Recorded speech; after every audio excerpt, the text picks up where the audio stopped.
Il y a quelque chose qui est étonnant et unique dans le monde, c'est qu'on demande à tout le monde, de donner son maaser chez Shevet Levi. C'est un impôt qui est contrôlé par personne, que chacun fait volontairement, obligatoire, mais personne ne vient te voir. C'est pas, si c'était comme ça les impôts en France, personne ne paierait. Chacun doit apporter, on va toujours voir. Mais là, les gens, ils viennent et ils apportent au Kohanim, au Levim, ce qui leur revient.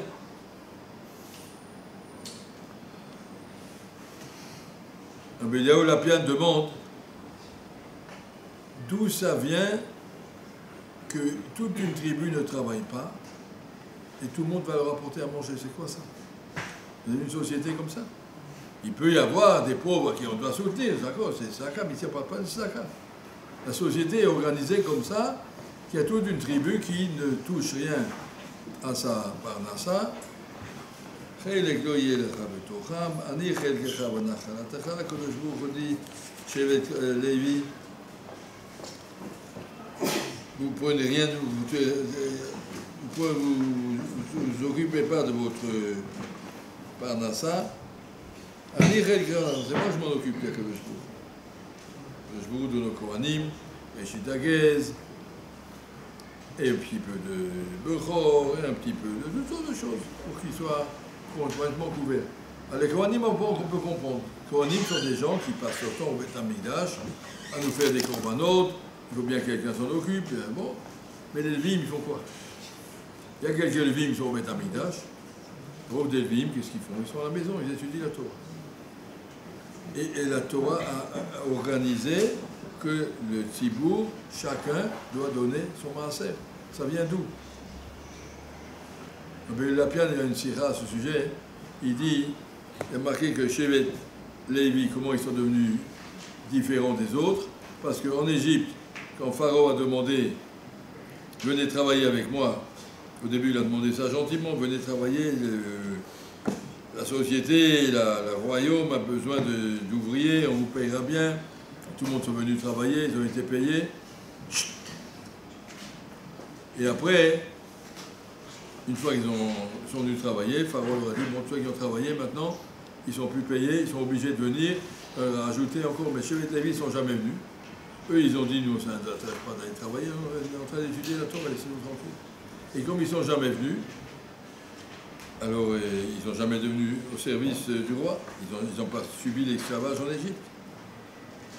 Et comme ils étaient esclaves en Égypte, Pharaon leur donnait à manger à tous les esclaves. Il y a marqué en Mitzrayim, un Midrash, le Yalkut, qui cite, comme ils touchaient de Pharaon, puisqu'ils étaient esclaves, ils touchaient une petite nourriture qu'on donne à tous les ouvriers. Et de cette nourriture, chaque juif allait apporter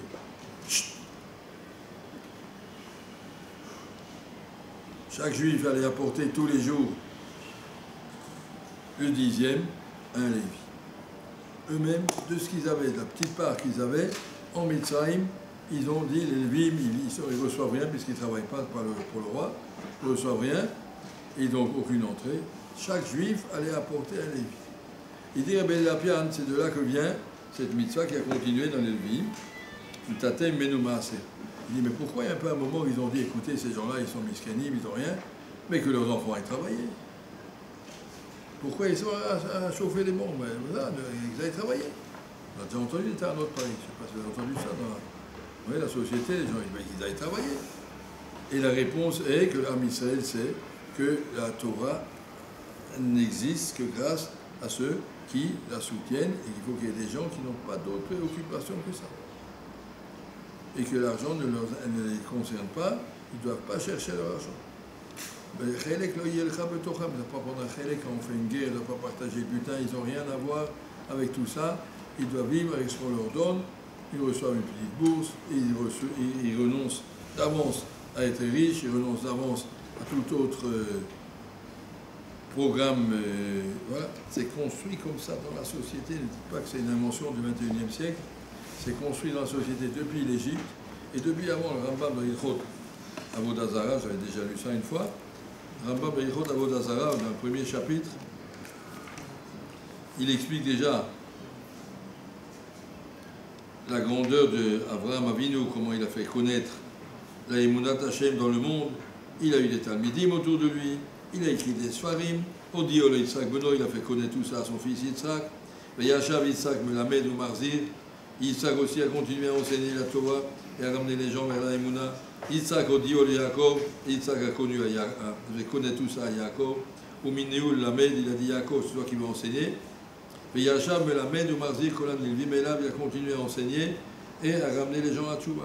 Yaakov Avinu Limed Banav Kulam, Yaakov Avinu, il s'est attaché particulièrement à faire passer son héritage à ses enfants, toute cette connaissance à ses enfants. Vivdil Lévi, c'est Yaakov Avinu qui a pris Lévi. Ou Mini ou Roche, il a dit toi tu seras le Roche Shiva. Hoshivo Yeshiva le Lamed Hashem. Tu es responsable de tous tes frères, que tu leur enseigneras la Emunah, l'Ishmor HaMitzvot et les Mitzvot. Le Tziva et Banav, Shelo Yafsiku Mibnei Lévi Memune Achar Memune Kide Shelo Yishtakach Halimut. Et c'est Yaakov qui a dit à ses enfants, vous vous occupez de Lévi, que ça puisse continuer à enseigner la Torah d'une génération à l'autre. Alors c'est pas, les gens vont dire, c'est un truc chez nous, au Maroc, en Pologne, il n'y avait pas ça, chacun travaillait, c'est quoi Kolel, c'est quoi les Shiva, c'est quoi ces trucs-là. Il faut leur dire, vous ne connaissez pas l'histoire. Prenez le Chumash, prenez la Gemara, prenez le Rambam, prenez Avodah Zarah. Il y a marqué que c'est Yaakov Avinu qui a demandé à ses enfants, je relis la phrase, וציווה את בניו שלא יפסיקו מבני לוי ממונה אחר ממונה כדי שלא ישתכח הלימוד. והיה הדבר הולך ומתגבר בבני יעקב ונלווים עליהם. נעשה בעולם אומה שיודעת השם. Et comme ça, le Ham Israël a pu vivre autour de sa émouna parce qu'il y avait des gens qui se consacrent à la Torah, toute société dans laquelle il y a une yeshiva et Talmidei Chachamim, la société se maintient. Des communautés où il n'y avait pas de Torah, eh bien, il y a eu une assimilation totale, peu à peu, et tout disparaît. Là où il y a de la Torah, des gens qui étudient, des kolélim, des gens qui se consacrent entièrement à la Torah, ça maintient le niveau de toute la communauté. Ça crée des rabbanim, ça crée des enseignants, ça crée la shmirat d'amitzot dans le peuple, puisqu'il y a des gens qui sont concernés et qui sont dévoués pour ça. Et il faut savoir, la Tzura du Ham Israël, toute cette paracha de Korach, à la fin de la paracha, que de Shvou précise bien au Ham Israël, vos devoirs envers les Lévim, c'était déjà en Égypte comme ça. Et c'était déjà avant que Yaakov Avinu leur avait dit, lâchez pas Lévi, chacun, c'est pour ça qu'en Égypte chacun travaillait, Lévi ont dit on n'est pas parti travailler. Et quand tout le monde en Mitzrayim prenait un dixième de son pain, allait l'apporter au Lévi. Ils ont compris que c'est ça notre travail. Alors, on n'était pas très riches, on n'était pas riches, mais chacun doit donner un dixième. Et comme ça, le Ham Israël vit depuis toujours. Ne croyez pas qu'il y a eu des évolutions. Bien sûr, c'est une évolution, comme dit le Rambam. L'Oshevet Lévi Bilvad, ça j'ai plus aujourd'hui, on ne va pas demander si tu es Lévi. L'Oshevet Lévi Bilvad, aujourd'hui, il n'y a plus ce partage entre les tribus. Le Rambam, il dit tout à la fin de l'Ilchat Shemitah. L'Oshevet Lévi Bilvad, on ne parle pas d'Afka de Shevet Lévi. La Kol, lui, n'importe qui, chez כל איש ואישה, מכל באי העולם, אשר נדבר רוחו אותו והבינו מדעו להיבדל לעמוד לפני השם. N'importe qui veut se destiner uniquement la mort d'Ifnei Hashem, d'être présent devant Hashem, le Sharto pour le prier, pour le Ovdo, pour le servir, le Da'at Hashem, pour le connaître. Bolech Yashak, Moshe Asar Elohim, qui marche droit d'après les midot, il a rangé ses midot, il n'est pas tordu par sa jalousie et son orgueil, son égoïsme et sa colère, tout ça. Ou Pirek, mais al Tzavaro, al Ol Cheshbonot Arabim, Hashem Adam, il se débarrasse de tous les soucis qui embarrassent tous les gens. Arrêtez, Kadesh, Kodesh, Kodashim, Yi Hashem Chelko, Nachalato, L'Olam, L'Omé Olamim, Yiskolo, Baolam, Azé, Davar Amaspik, Kadosh Hu s'occupe pour qu'il y ait dans ce monde, Davar Amaspik, ce qui est nécessaire. Comment Jézika la Kohanim Lavim? Donc il faut savoir, c'est ça que je veux dire en lisant cette paracha de Korah, de voir comment Kadosh Hu a donné aux Kohanim et aux Levim leur part. Il faut savoir, ce n'est pas quelque chose de nouveau, ce n'est pas quelque chose d'ancien, c'est quelque chose qui fait partie de la définition du Ham Israël. Depuis que Ham Israël existe, Abraham Avinu a dit à ses enfants, Yaakov a dit à ses enfants, toi vous l'avez choisi, Lévi, il se met à part, et on le trouvera dans toute l'histoire, puisque Lévi n'a pas été Oved Avodat Mitzrayim, il n'a pas travaillé en Égypte. Lorsqu'on est arrivé au Chet HaEgel, ils ne sont pas tombés dedans, ils étaient restés toujours clairs. Qu'est-ce qu'il y avait? Tout le monde est tombé dans le Vaudor, sauf Shevet Lévi. Et dans la suite de l'histoire, que le jour va choisir les Lévim, c'est vous qui devez vous occuper de la Rouchaniout du Ham Israël. Et donc comme ça, à travers toute l'histoire, il faut qu'on comprenne qu'on va vous dire c'est des... On va vous dire c'est des paresseux, des parasites, c'est faux, c'est faux, c'est faux. C'est comme ça que l'Am Israël est construit. N'ayez pas de sentir que vous prenez de la tzedaka, de l'aumône, c'est pas une charité. C'est pas une charité, la charité on donne aux pauvres. Ici c'est une bourse que l'État, la société a besoin, a envie de donner à des gens qui étudient la Torah parce qu'on a besoin d'eux. C'est pas une tzedaka, c'est un salaire qui va.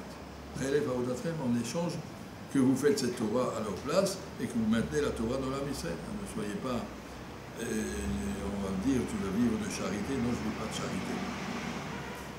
Je ne vis pas de charité, je vis de Chelek Hachem que vous devez me donner parce que ça fait partie de la Torah du Ham Israël.